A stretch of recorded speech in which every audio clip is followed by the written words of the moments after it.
Episode की शुरुआत में हम देखते हैं शिराकीको और रियो को, जहाँ शिराकीको से बता रही होती कि कभी भी मैंने आया तो इतनी ज्यादा चिंता में नहीं देखा जब तुम बेहोश हो गई थी। वो काफी ज्यादा परेशान हो गया था, इसी वजह से वो कह रहा था कि जल्दी से 110 पे कॉल लगाओ। तो रियो कहते हैं कि आखिरकार 110 पे कॉल क्यों लगाना, वो तो पुलिस वालों का नंबर है ना। शिराकीको कहती है कि वो इसलिए क्योंकि वो तुम्हारे बारे में काफी चिंता कर रहा था। रियो कहती है ये इतनी भी बुरी फीलिंग नहीं है, जिसकी बात ये अंदर चली जाती है ताकि ये ऑर्डर ले सके। पर ये देखते हैं कि हायातो के आसपास काफी सारी लड़कियां घूम रही होती है, जो देख के रियो को काफी गुस्सा आ जाता है और वो सभी लड़कियों को कहते हैं कि आप सब अपनी सीट पे जाके बैठ जाइए, मैं अभी आपकी ऑर्डर लेने के लिए आ गई। तब यहाँ पे हायातो कहता है कि तुम्हें थोड़ा आराम कर लेना चाहिए अगर तुम्हें अच्छा नहीं लग रहा तो। पर रियो इसे यहाँ पे वेवी हेयर जर कह के चले जाती है। हायातो को समझ नहीं आता। कुछ ही देर में यहाँ पे आमे आ जाती है, जो इससे पूछते कि क्या हुआ। ये कहता कि मैंने रियो की हेल्थ के बारे में पूछा पर वो मेरी बेइज्जती करके चले गई। वहीं पे हमें कैफे के यहाँ दिखाया जाता है, जहाँ हम देखते हैं ओका और अकाने को, जो कि यहाँ पे बैठे होते हैं और कोई भी कस्टमर नहीं होते। यहाँ पे ओका कहती है काफी अच्छा है कि हम दोनों यहाँ पे है और हमें ज्यादा काम नहीं करना पड़ेगा। तभी अकाने कहती है कि ओका तुम कॉफी बनाना सीखना चाहती हो क्या।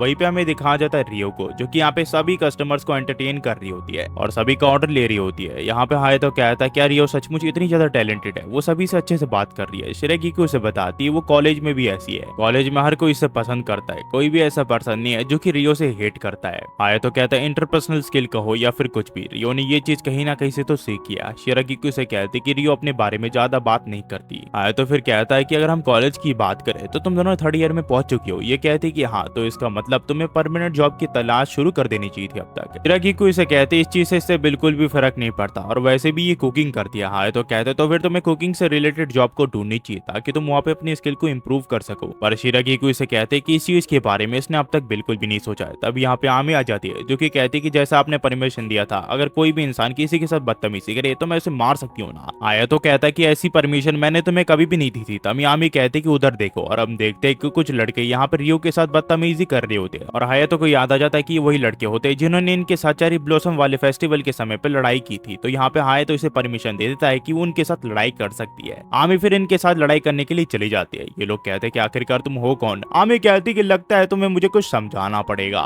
ये लड़के जब आमी को ध्यान से देखते हैं तो इन्हें याद आ जाता है कि वही लड़की है जिसने इन्हें बहुत बुरी तरह मारा था फेस्टिवल के समय पे। वहीं पे हमें ओका को दिखाया जाता है, जो कि ओवरफ्लो कर देती है कॉफी के मग को। अकाने ओको को कहती कि तुम्हें गिव अप कर देना चाहिए, तुम कॉफी नहीं बना सकती। ये कहती कि मैं बना सकती हूँ। वहीं पे हम देखते हैं आमी को, जो कि उन तीनों लड़कों को यहाँ पे डरा के भगा देती है। रियो फिर आमी का शुक्रिया करती है उसे बचाने के लिए, पर आमी इसे बताती कि दरअसल ये हायाची का ऑर्डर था कि मैं तुम्हें यहाँ पे बचाने के लिए आऊँ। और थोड़ी देर पहले वो थोड़ा उदास लग रहा था क्योंकि तुमने उसकी बेइज्जती कर दी थी जब वो तुम्हारी तबीयत के बारे में पूछ रहा था। तो रियो कहती कि लगता है उस चीज के बारे में मुझे उससे माफी मांगनी पड़ेगी। पर वो देखते हैं कि हायातो के चारों तरफ काफी सारी लड़कियां होती है जो कि उसका कांटेक्ट नंबर मांग रही होती है। तो रियो कहती कि सचमुच तुम नेचुरली वेवी हेयर हो। ये कहता कि इसका मतलब क्या है। वहीं पे हम देखते हैं उन तीनों लड़कों को, जो कि ओका को देख लेते हैं और कहती ये तो मैड डॉग है। हमें फिर छुट्टी वाले दिन दिखाया जाता है जहाँ ये सभी लोग मजे कर रहे होते हैं। इन सब ने बिकनी पहन लिया होता है और ये सब पानी के साथ खेल रहे होते हैं और इन्हें काफी अच्छा लग रहा होता है। तब यहाँ पे अकाने शिराकीको से पूछते कि आखिरकार हायातो कहाँ पे है। ये इसे बताती कि हायातो अपनी फेवरेट जगह पे बैठ के फिशिंग कर रहा है। अकाने फिर हायातो से बात करने के लिए आ जाती है। वो इससे पूछते आखिरकार वो कर क्या रहा है। ये बताता है ये फिशिंग कर रहा है। वहीं पे हमें बाकी लड़कियों को दिखाया जाता है, जहाँ ओका इन्हें बताती है कि ग्रेड स्कूल से काफी सारी लड़कियां होती है जो कि पूल में काफी सारे कांड करते रहती है, साथ ही साथ वो फाड़ भी मारती है। तभी आमी ओका के पीछे एक जोरदार बम फोड़ देती है और इन दोनों को लगता है कि ओका ने फाट मारा है। ओका कहती है ऐसा उसने कुछ नहीं किया। वहीं पे हमें अकाने को दिखाया जाता है, जो कि हायातो को बताती हुई एक नए गाने के ऊपर काम कर रही है। तो हायातो कहता है एक फैन के तौर पर मैं उसे सुनने के लिए इंतजार करूंगा। तो अकाने कहती ये गाना मेरे पहले प्यार के ऊपर है और ये इसका फर्स्ट लव सॉन्ग होने वाला है। वहीं पे हम देखते हैं रियो को, जो कि इन दोनों को देख रही होती है।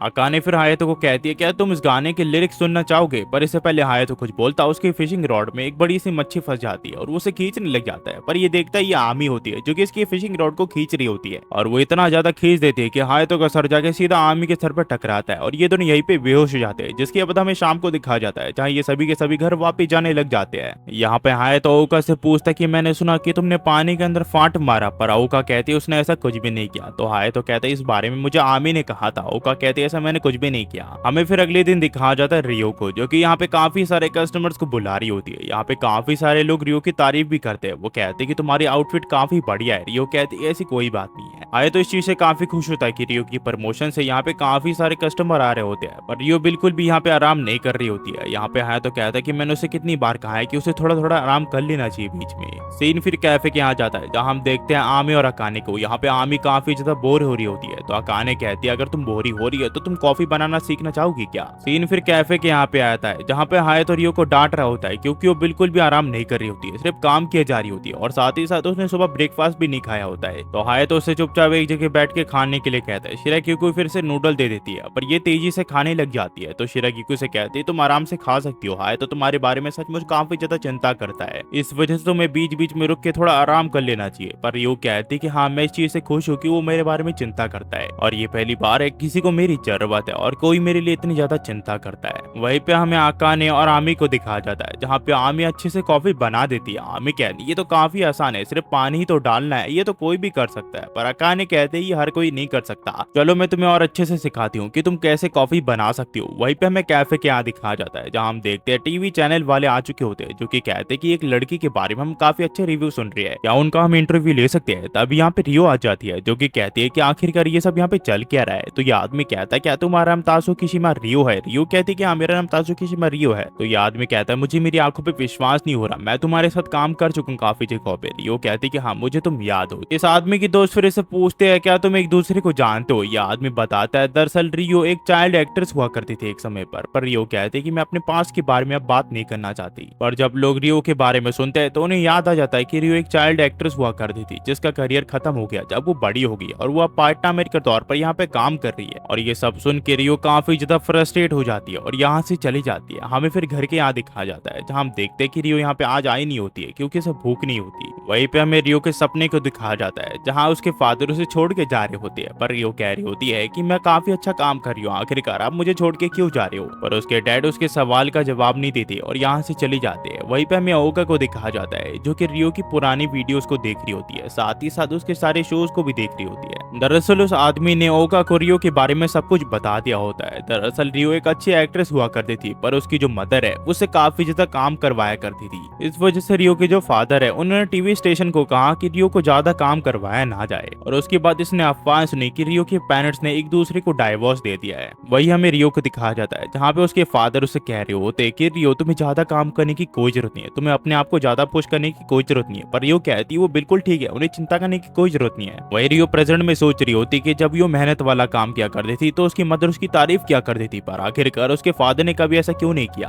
तभी यहाँ पे हायतो आ जाता है जो कि कहता है कि मैं तुम्हें कब से ढूंढ रहा हूँ, आखिरकार तुम यहाँ पे क्या कर रही हो। शिराकीको ने कहा है कि उसने तुम्हारे डिनर को फ्रिज के अंदर रख दिया है। रियो फिर इसे कहती है क्या तुम मुझे सिर्फ यही बताने के लिए आए हो। हायतो कहता है कि नहीं, मुझे और भी तुम्हें कुछ बताना है। मुझे हमेशा लगा करता था कि तुम्हारे सोशलेबल नेचर जो है वो तुम्हारा टैलेंट है और तुम इसी के साथ पैदा हुई हो। पर जब मैंने इस बारे में ध्यान से सोचा तो मुझे रियलाइज हुआ कि तुम्हारे अंदर जो स्किल है वो हार्ड वर्क करके तुमने हासिल की है। रियो कहते हैं स्किल के बारे में मुझे भी पहले ऐसे लगा करता था। इस इंडस्ट्री के बारे में मैंने एक चीज जानी है, जब तुम छोटे होते हो तुम्हारी वैल्यू ज्यादा होती है पर जब तुम बड़े होने लग जाते हो वो तुम्हें अपने यहाँ पे काम देने से मना कर देते हैं और आखिरकार चाइल्ड स्टार डिस्पोजेबल होते हैं, उनकी इंडस्ट्री में कोई वैल्यू नहीं होती। इस इंडस्ट्री ने मुझे दुख दर्द और आंसू के अलावा कुछ नहीं दिया, साथ ही साथ मेरी फैमिली भी इस इंडस्ट्री की वजह से टूटी है। और हायतो कहता है वो अपने स्किल के बारे में बिल्कुल गलत है, अगर वो नहीं होती तो शायद ही उस कैफे को बचा पाते और साथ ही साथ एक नया कैफे खोल पाते। इसका मतलब जितना भी उसने हार्ड वर्क किया एक चाइल्ड स्टार के तौर पर इंडस्ट्री में उसका काफी बड़ा मीनिंग है हायतो के लिए। तो हायतो उसका शुक्रिया करता है इसकी ग्रैंडमा के कैफे का ख्याल रखने के लिए। ये फिर ऐसा कहता है कि तुमने कहा था कि हम सब एक फैमिली है पर तुम अपने फैमिली मेंबर को अपनी प्रॉब्लम ही नहीं बता रही, तो आखिरकार हम एक दूसरे को कैसे फैमिली समझ सकते हैं। तुम्हें अपनी प्रॉब्लम्स को अपने दूसरे फैमिली मेंबर्स को बताना चाहिए ताकि वो इस चीज का सॉल्यूशन निकाल सके। और मैंने तुम्हें कितनी बार कहा है कि तुम्हें ज्यादा काम नहीं करना चाहिए, तुम मुझे काफी ज्यादा चिंता में डाल देती हो। तो यहाँ पे रियो रोने लग जाती है और कहती है तो फिर तुम मुझे छोड़ के तो नहीं जाओगी ना। हायतो कहता है कि मैं कहीं नहीं जाने वाला और चुपचाप रोना बंद कर दो। रियो फिर रोते हुए हायतो के गले लग जाती है और कहती है कि मैं तुम्हारे साथ हमेशा यहीं पे रहूंगी हायतो। हमें फिर अगले दिन दिखाया जाता है जहाँ सभी लड़कियां रियो को बताती है कि उन सभी ने रियो को बचपन में टीवी में देख रखा है। शिराकीको कहती है कि पास्ट में तुम कैसी थी उससे हमें बिल्कुल भी फर्क नहीं पड़ता है। ये सब फिर इसका मजाक उड़ाने लग जाता है कि बचपन में कितनी क्यूट लगा करती थी। तभी रियो देखती है उसके सामने हायतो आ जाते हैं। वो उसे कहती कि जितना भी कल मैं रो रही थी वो सिर्फ एक एक्ट था, प्लीज इसके बारे में किसी को बताना मत। तो हायतो मजाक उड़ाते हुए कहता है कि अगर जीनियस एक्टर कह रही है तो मैं इसके बारे में किसी को भी नहीं कहूंगा। और यहाँ से जो कहानी वो तो भी कंटिन्यू हो जाती है। और हाँ गाइस, इस चैनल पे हम काफी सारे नए एनिमीज लाने वाले जैसे कि स्पाई एक्स फैमिली। मुझे पता है वो एनिमी पुरानी है पर हमने इस चैनल पे एक्सप्लेन नहीं किया है और उसका अगले सीजन 7 तारीख से आने वाला है। तो हाँ गाइस, 24 एपिसोड एक्सप्लेन करने वालों में एक साथ, मतलब काफी सारे एपिसोड को कंबाइन करूंगा। टोटल 4 पार्ट्स आएंगे 24 एपिसोड के। और हाँ गाइस, मैंने फैसला किया है कि मैं नए एनिमीज और पुराने एनिमीज को एक साथ डालूंगा डालूंगा ताकि आप इन सबको एंजॉय कर सको। तो हाँ यार, अक्टूबर के महीने में काफी सारी वीडियोस आने वाली है। मैं पूरी कोशिश करूंगा 20 से ये 25 मिनट की आपको वीडियो दूं, क्योंकि मैं एक साथ 5 या 6 एपिसोड एक्सप्लेन करने वाला हूँ एक ही वीडियो में, जो कि बहुत लंबी होने वाली है और होपफुली हो सकता है कि 1 घंटे के भी एपिसोड आने लगे। तो बस वेट कीजिए और देखते रहिए मूवी बॉय रिकैप। होपफुली ये वीडियो आपको अच्छी लगी हो। अगर अच्छी लगी तो प्लीज लाइक, सब्सक्राइब और कमेंट करना मत भूलना। हम काफी सारे ऐसे वीडियो बनाते रहते हैं, तो प्लीज गाइस सब्सक्राइब कर देना। और हाँ गाइस, नए एनिमीज तो आने वाले हैं, तो उसके लिए वेट कीजिए। आखिर में जाते हुए क्या कहूँ, thanks for watching. Next video में मिलते हैं।